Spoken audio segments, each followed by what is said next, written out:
Hello everyone, VJJ. Let's see back with another review. This is a very interesting deck off of Kickstarter called the Moku Hangu playing cards. And the whole deck is inspired by traditional Japanese woodblock printing, hence we're writing on a wood grain. Looks like a pine type wood grain. Actually it matches this table that I got here pretty much. Pretty interesting. There's a bunch of Japanese writing on there and symbols, and it says Moku Hangu. I'm guessing that says Moku Hangu or something, I'm not sure. Couldn't tell you. It says Moku Hangu playing cards on the one side, and the other, the top, says Moku Hangu. And in the bottom has the designer's name, the project creator's name. Well, actually, I'm not sure that's his real name. I think that's his company name, Aval de Wezer, which I know I'm completely butchering, and I apologize. The back, you see the symbols that are on the back design, and there is a little writing, initial, whatever, on the flap here. And you see the wood grain theme throughout. It's just a very smooth box.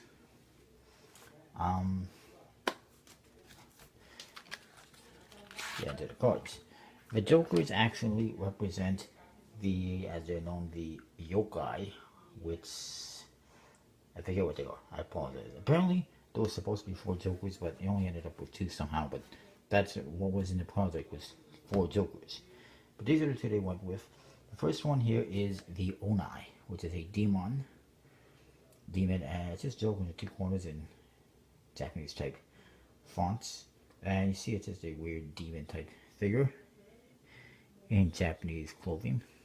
The back design, pretty cool. Reminds you a little bit of the Bicycle Samurai deck, but it's pretty nice nonetheless. It does appear to be a one-way back design and face design, just because of the wood grain patterns.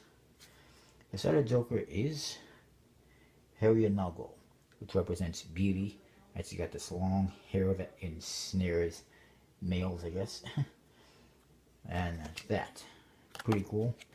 I did notice, I think the borders are a little bit off-centered, or maybe that's a different deck, I don't know. Let's look at the aces. There's the ace of spades.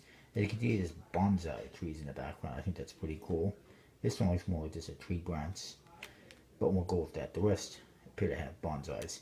Each suit has that specific image to it in the background of the number cards and aces. And here are your court cards. They're just Japanese figures. They're really nice. I think there's a lot of empty space. They could have used a suit indicator, a pip, on the cards. Would have been a little bit better. Interesting fonts on the indexes. As you can see, you can actually see a letter within the pip.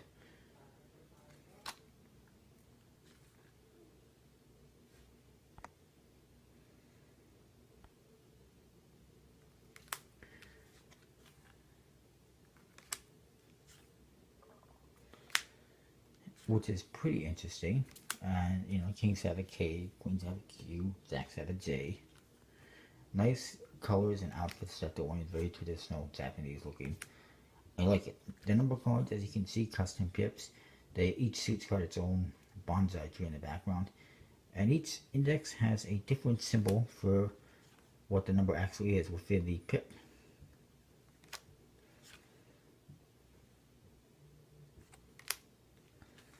Apparently the plus sign equals 10.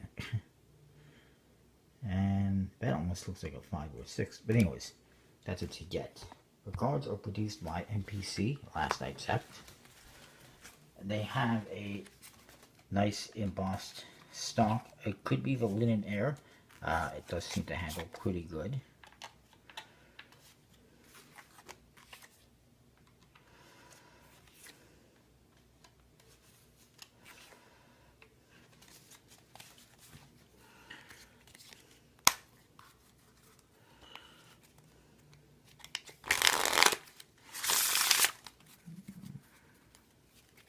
They suffer nicely, as you can see, and they actually handle pretty nicely as well.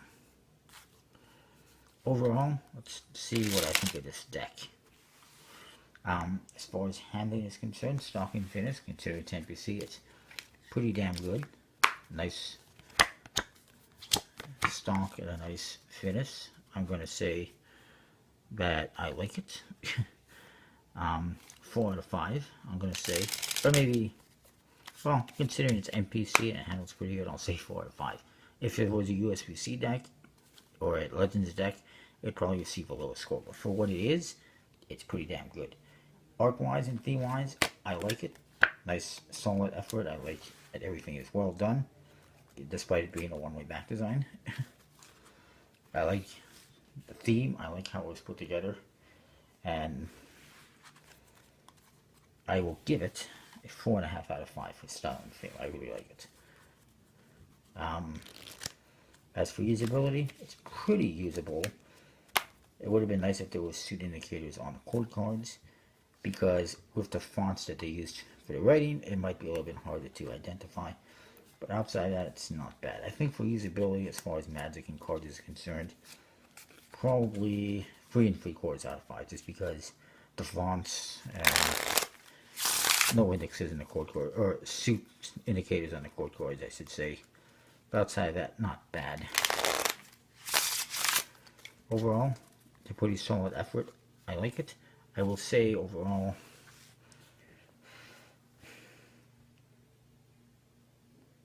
four and a quarter out of 5. I think it's pretty good. There was supposed to be a black version, a ebony version, but they did not get enough funding for that stretch goal. They were about $800, $900 away. It's a little bit disappointing. Yeah, it's just over $800 from that stretch goal. Would have been nice if the creator had, put in that $800 and got it done, but this is fine. I think the black one wasn't as nice. Anyways, that is that. Make sure you check out collectibleplayingcards.com. Use the code BJSA for you to save 10% on every order you place. See you next time.